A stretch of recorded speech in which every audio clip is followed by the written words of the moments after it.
اللہ تعالیٰ نے پھر ان کے لیے قرآن کی آیات بھی نازل فرمائیں.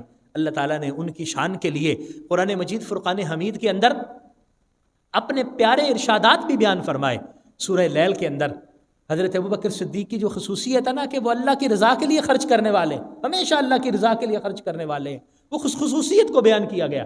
جب حضرت بلال حبشی رضی اللہ تعالیٰ عنہ کو خرید کر حضرت ابوبکر صدیق نے آزاد کروایا نا، لوگ حیران ہوئے کہ ابو بکر بلال حبشی کی اتنی قیمت دے رہے ہیں کہ جتنی قیمت عام غلام کی نہیں ہوتی.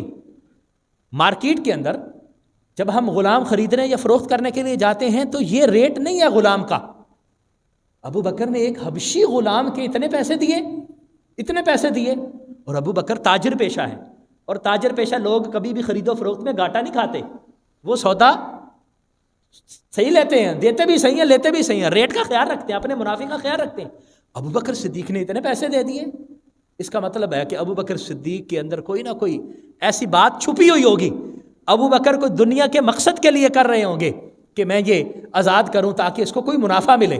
اللہ تعالیٰ نے قرآن کی آیات نازل فرمائی. اللہ تعالیٰ نے فرمایا وَسَيُجَنَّبُهَا الْأَتْقَى، وہ اللہ کریم ضرور اس کو جہنم سے بہت دور کر دے گا جو سب سے زیادہ تقوی والا ہے. وہ کون ہے؟ الذی یؤتی مالہ یتزکیٰ، وہ مال اس لیے دیتا ہے تاکہ اس کا اندر پاک ہو جائے. یتزکیٰ، تزکیہ کے لیے مال دیتا ہے.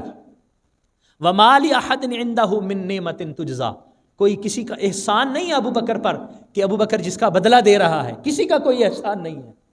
وجہ کیا ہے؟ ابو بکر اتنے پیسے اللہ کے راستے میں کیوں خرچ کر رہا ہے؟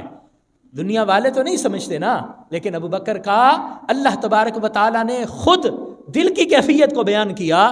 الا ابتغاء وجہ ربہ الاعلی، ابو بکر کا صرف ایک مقصد ہے، ابو بکر صرف ایک چاہت ہے کہ اللہ مجھ سے راضی ہو جائے، میں جتنا بھی خرچ کروں، جو کچھ بھی دوں، اللہ کے راستے میں دوں، اور اس کے بدلے میں صرف اور صرف مجھے اللہ کی رضا نصیب ہو جائے بس.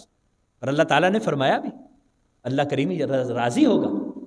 اللہ سوف یرضا، اللہ کریم ضرور پر ضرور ابو بکر صدیق سے راضی ہوگا. اور پھر اللہ کریم کیسے راضی ہوا؟ حدیث مبارکہ میں آتا ہے، پچھلے جمعۃ المبارک میں وہ حدیث مبارکہ عرض کی تھی کہ اللہ تعالیٰ حضرت جبریل کو بھیجتا ہے.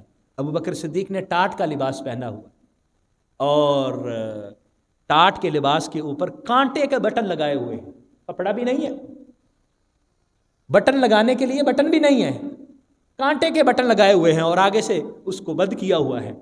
تو حضرت جبریل آتے ہیں اور آ کے نبی رحمت صلی اللہ علیہ وآلہ وسلم کو فرماتے ہیں کہ اللہ کریم ابو بکر صدیق کو سلام فرما رہا ہے. اور اللہ کریم پوچھتا ہے کہ ابو بکر سے پوچھیں کہ اس حالت میں اللہ سے راضی ہے؟ اس حالت میں اللہ پر راضی ہے؟ حضرت ابو بکر صدیق روتے ہیں اور عرض کرتے ہیں میں کون ہوتا ہوں جو اللہ سے ناراض ہوں، میں تو اللہ سے راضی ہوں. اللہ نے مجھے قبول کیا، اللہ نے میری خدمت کو اپنی بارگاہ میں قبول کر لیا، اس سے بڑی اور سعادت کیا ہو سکتی ہے؟